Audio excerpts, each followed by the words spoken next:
അലൈക്കും വറഹ്മത്തുള്ളാഹി. അൽഹംദുലില്ലാഹ് അസ്സലാത്തു വസ്സലാമു അലാ അഷ്റഫിൽ മുർസലീൻ വഅലാ ആലിഹി വസഹ്ബിഹി അജ്മഈൻ. അമ്മാ ബഅദ്. ഏറ്റവും ആദരണീയരായ ഉസ്താദുമാരെ, പ്രിയം നിറഞ്ഞ വിദ്യാർത്ഥി മിത്രങ്ങളെ, കേരളീയ മുസ്ലിങ്ങൾക്കിടയിൽ പ്രശ്നങ്ങൾ അതിക്രമിച്ചു കൊണ്ടിരിക്കുന്ന ഈ ആധുനിക യുഗത്തിൽ ചർച്ച ചെയ്യേണ്ട വിഷയമാണ് ബാഫഗീതങ്ങൾ ഉമ്മത്തിനെ വഴി നടത്തിയ വിധം എന്നുള്ളത്. ഇതിനെനിക്ക് തൗഫീക്ക് നൽകി അനുഗ്രഹിച്ച ജഗനേന്താവായ സൃഷ്ടാവിനെ സർവസ്തുതികൾ അർപ്പിക്കുന്നു. അൽഹംദുലില്ലാഹ് അൽഹംദുലില്ലാഹി അലാ കുല്ലി ഹാൽ. പ്രിയരെ, അനാഥത്വത്തിന്റെ അന്ധകാരത്തിൽ അകപ്പെട്ടു പോയ ജനസമൂഹത്തെ സാംസ്കാരികപരമായും സാമൂഹികപരമായും ഉത്തമരാക്കി തീർക്കുന്നതിൽ മൗലാന ഖായിദുൽ ഖൗം സയ്യിദ് അബ്ദുറഹ്മാൻ ബാഫഖി തങ്ങൾ വഹിച്ച പങ്ക് തീരെ ചെറുതല്ല.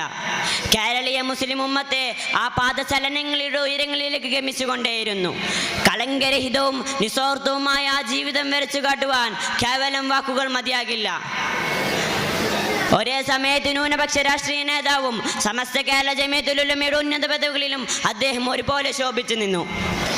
കേവലം ഒരു മതപണ്ഡിതനായി ഒതുങ്ങാതെ മുസ്ലിം സമുദായത്തിൽ സാധ്യമായതെല്ലാം നേടിയെടുക്കാൻ പരിശ്രമിച്ച ആ മഹാമനുഷ്യയെ സ്മരിക്കാതെ വയ്യ. പ്രിയരെ, ഒരു യുഗാന്തര ദീപ്തി പോലെ രാഷ്ട്രീയ കേരളത്തിന്റെ സാമൂഹിക ജീവിതത്തിൽ മുടിചൂടാമെന്നനെ അദ്ദേഹം അരങ്ങുവാണു. ആ വാന്ത്രിക വടിയൊന്ന് ചുയറ്റിയ മന്ത്രിസഭ മറിഞ്ഞു വീഴുന്നതും കേരളം കൗതുകപൂർവ്വം നോക്കി നിന്നതാണ്. സഹോദരങ്ങളെ, മുസ്ലിം ഉമ്മത്തിന്റെ നിലനിൽപ്പിന് അത്യാവശ്യമായിരുന്ന മദ്രസ പ്രസ്ഥാനത്തിന്റെ അമരക്കാരനായിട്ട് കൂടി അറിയപ്പെടുന്നത് ബഹുമാനപ്പെട്ട ബാഫഖി തങ്ങളാണ്. മദ്രസ പ്രസ്ഥാനം നമ്മുടെ നാട്ടിൽ ഉണ്ടാക്കിയ സ്വാധീനം തീരെ ചെറുതൊന്നുമല്ല. മറ്റു ഇതര സംസ്ഥാനങ്ങളിൽ ഈ പ്രസ്ഥാനത്തിന്റെ അഭാവം മാത്രം മറ്റിതര സംസ്ഥാനങ്ങളിൽ ഇസ്ലാമിൻ്റെ അടിസ്ഥാന തത്വങ്ങളെ അജ്ഞനായിരിക്കുന്നതിന് പ്രധാന കാരണം ഈ പ്രസ്ഥാനത്തിന്റെ അഭാവം മാത്രമാണ്. ആരെയും അത്ഭുതപ്പെടുത്തുന്ന അകാര സൗഷ്ഠവവും തങ്കം നിറഞ്ഞുള്ള മേനിയയും തേനൂറുതും സ്വഭാവ നൈർമല്യവും നിഷ്കപാടമായ പുഞ്ചിരിയും നിഷ്കൃഷ്ടമായ സത്യസന്ധതയും ബാഫഖി തങ്ങളെ കേരളീയ രാഷ്ട്രീയത്തിലെ വേറിട്ട വ്യക്തിത്വത്തിന് ഉടമയാക്കി.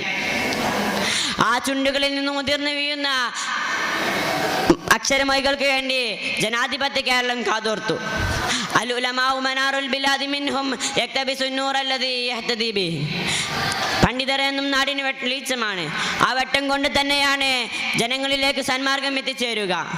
സുഹൃത്തുക്കളെ, സംഘടിതവും എന്നാൽ സാമൂഹികവുമായി ഏറെ പിന്നോക്കം നിൽക്കുന്ന മുസ്ലിം സമുദായത്തെ ഐക്യരാഷ്ട്രത്തിന്റെ ചരടിൽ ഏകോപിപ്പിക്കുകയും ആ ഐക്യബലത്തെ അവരുടെ സാമൂഹിക ചാലശക്തിയായി പരിവർത്തിപ്പിക്കുകയും ചെയ്തു എന്നുള്ളതാണ് ബാഫഖി തങ്ങളുടെ ചരിത്രത്തിലെ ഇടം.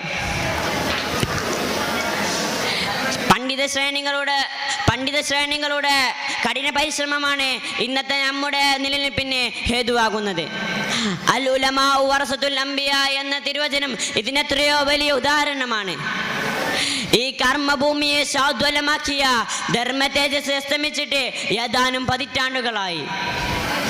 നമ്മുടെ നാടും ജനതയും പ്രതിസന്ധികളുടെ ചുഴികളിൽ കറങ്ങി നിൽക്കുമ്പോൾ ഓർത്തു പോവുകയാണ് ബാഫഖി തങ്ങൾ ഉണ്ടായിരുന്നെങ്കിലെന്ന്.